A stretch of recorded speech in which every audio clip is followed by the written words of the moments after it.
Kama wewe una mwanaume ambaye yeye anapenda kuonekana vizuri kwa watu huko nje, lakini wewe hakutendei vizuri, hii video ni kwa ajili yako, itazame mpaka mwisho.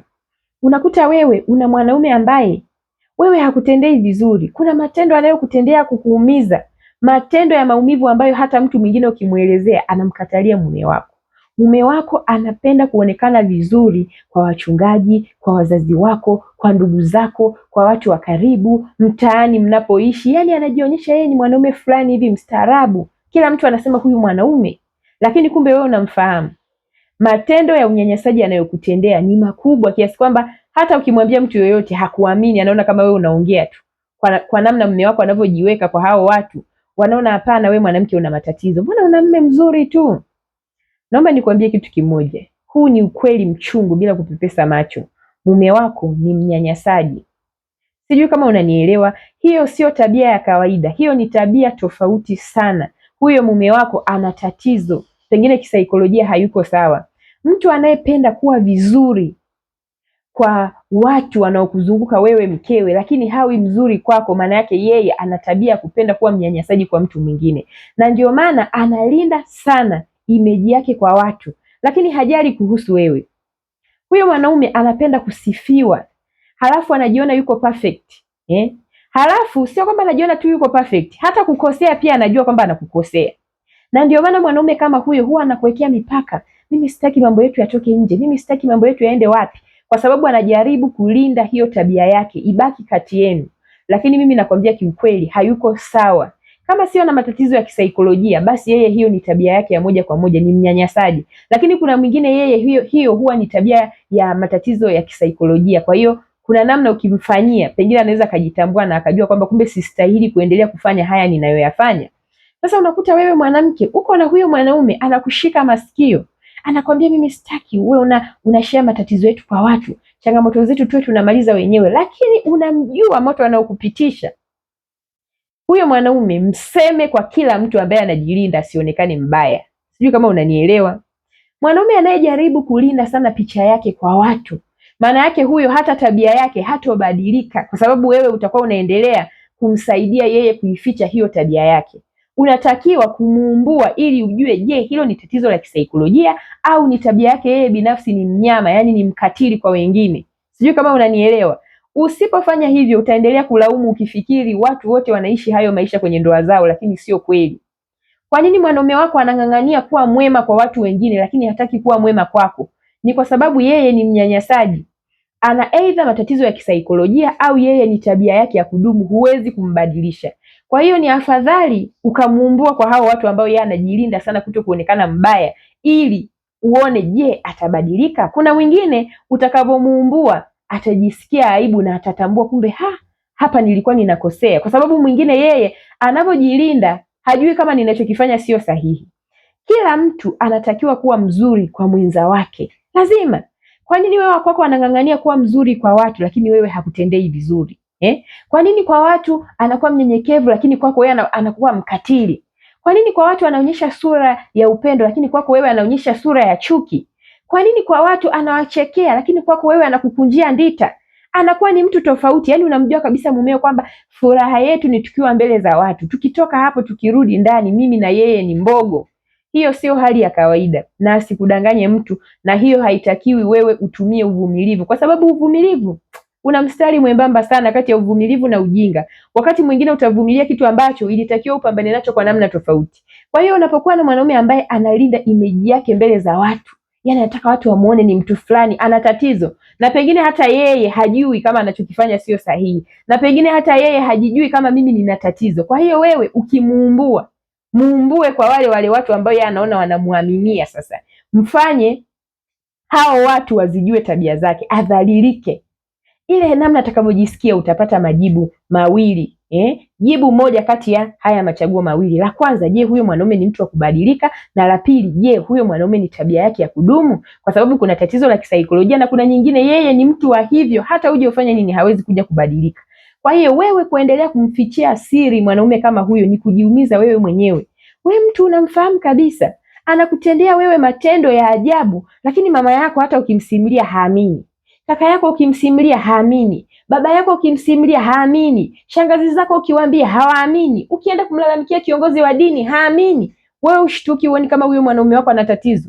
Huoni kama huyo mwanaume wako ana changamoto?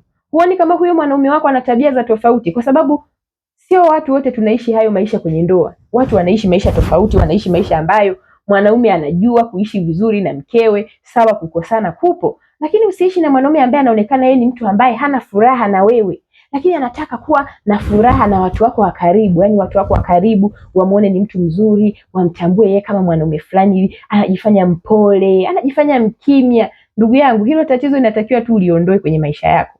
Mdhalilishe mumeo, ukubali. Unajua kuna vitu vingine vina namna tofauti ya kudili navyo. Mtu anayelinda sana watu wasimuone vibaya, onyesha imeji yake kwa hao watu. Utakapoona haya matendo yake habadiliki na unaona kabisa anakuminya wewe, huna sauti hata ya kumwambia mume wangu, mbona unavyonifanyia hivi mwenzio sio yani wewe huna haki, anataka yeye awe na haki tu. Hilo ni tatizo. Kila mwanaume anapenda kuwa kiongozi kwa mkewe, lakini hata yeye anatambua kwamba siwezi kuwa perfect kwenye kila kitu. Na hata kama utakaposema mume wangu, mbona hiki na hiki mwenzako unanikosea, pengine mwanaume asikuonyeshe kama amekubali kosa, lakini akabadilika. Hata wewe unamuona kwamba mume wangu kile kitu kilimuingia, lakini hakutaka kuonyesha kama kweli anakubali mimi alinikosea. Wewe mwanaume wako anataka kukuigizia, unakubali. Anakuigizia kwa watu wako wa karibu, akienda kwa mamako anakuwa mtakatifu, akiwa karibu na kaka zako au mashemeji zake anakuwa mstaarabu, akiwa jirani na kiongozi wenu wa dini anakuwa mstaarabu, anakuwa mkimya kiasi kwamba ukienda kulalamika shida zako hakuna atakaye kuamini. Huyo mwanaume siku atakuja kutendea tendo la kikatili kubwa ambalo kila mtu atakushangaa. Kwa nini ulikuwa unayavumilia haya? Kiukweli kuvumilia natakiwa uvumilia, lakini kuna vitu ukishavigundua kwa mwenza wako kwamba huyu mwenzangu hayuko sawa sawa, msaidie ili upate jibu moja kati ya mawili. Je, ni mtu mwenye tabia hiyo moja kwa moja, au ni tatizo lake tu la kisaikolojia? Yeye anafikiri kuwa mwema kwa watu wengine ndio sahihi, anasahau kuwa mwema kwako. Kwa sababu kuna mwingine yeye anafikiri watu waliomzunguka ndio kila kitu, lakini hapaswi kuwa mwema kwako. Mwingine yeye amejifunza kuishi na mke kibabe. Mwingine yeye amefundishwa kwamba mwanamke anatakiwa ishi naye 1 2 3 kuwa mbabe. Usiruhusu mwanamke akuzoee, usiruhusu nini. Kwa hiyo unakuta vile vitu vinamsababisha yeye kuwa mtu mwenye tabia hiyo, kutaka kuonekana vizuri mbele za watu. Ikiwa wewe anakudhibiti yani anakudhibiti kupindukia, kwa sababu kuna mwanaume mwingine anautumia wanaume wake sasa mpaka anapindukia, anakuwa sasa anakunyanyasa. Anatoka kwenye yeye kusimamia kwenye nafasi yake ya wanaume, anakuwa mnyanyasaji. Na yeye hajui kwamba mimi hapa sifanyi wanaume, maana yake ninamnyanyasa mke wangu. Yeye hajui. Mwanaume ambaye haruhusu nyumba yenu kuchekeana, yani hataki umchekee. Mwanaume ambaye hataki muwe na ukaribu wa kawaida, we kama mke wake. Ndio labda hataki mazoea, lakini ukaribu ule kwenye vipindi fulani kuwa na furaha, yeye hataki. Mwanaume ambaye kila kitu anataka yeye kuwa mwanzilishi, yani hata kwenye yale mambo mengine yale wewe mwenyewe tu kama mke huwezi. Yeye mumeo ndio kila kitu, akiamua yeye. Wewe unaogopa mpaka kumgusa mumeo. Wewe unamuogopa mumeo hata ukimuona pale. Hilo ni tatizo. Hicho kitu hakihitaji uvumilivu. Kila mtu anaongozwa na mumewe, lakini mumewe hamfanyi aogopwe. Yani mwanaume anayejitambua anataka kuishi kawaida na mkewe. Mkewe ampe heshima na yeye aishi naye tu kama mkewe, amuheshimu kama mkewe. Lakini hawezi kumfanya mkewe kama mtumwa, kama mnyonge. Hawezi kumfanya awe mtu wa kumuogopa, mtu ambaye akimuona tu mume wake yule pale anachanganyikiwa, anakosa amani. Wewe ukijikuta upo kwenye hiyo hali sio ya kawaida, na mtu asikudanganye kwamba inahitaji uvumilivu. Wanaume wote ndo wako hivyo, sio kweli. Huyo mwenzako anakuwa na matatizo mengine ambayo pengine usipomsaidia ataendelea kuwa hivyo. Kwa hiyo wewe kama mwanaume wako analinda image yake kwa watu, muumbue ili upate majibu. Kama yeye ni tabia yake ya moja kwa moja, maana yake hatobadilika. Baada ya wewe kumuumbua, pengine mwingine akachukua hatua ya kusema tuachane, kwa sababu yeye ni mnyanyasaji in nature kabisa. Yani hiyo ni tabia yake ya kawaida, hawezi kuja kubadilika. Na ndio maana anapenda kuwa na mtu ambaye hatoi siri zake zozote kwa watu wa karibu.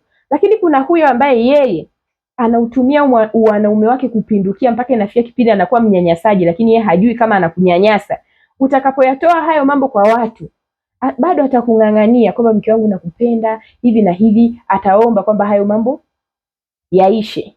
Na utamuona je, amebadilika? Kwa sababu kuna mwingine yeye ni tabia yake ya unyanyasaji, anaweza kulia hata machozi mbele za watu, akapiga magoti akakubembeleza, akaonekana tena mstaarabu kwa staili ile ile, lakini akikurudisha ndani ya nyumba yake moto ni ule ule. Kuwa makini sana wewe mwanamke, usiishi kwenye ndoa ambayo unanyanyaswa.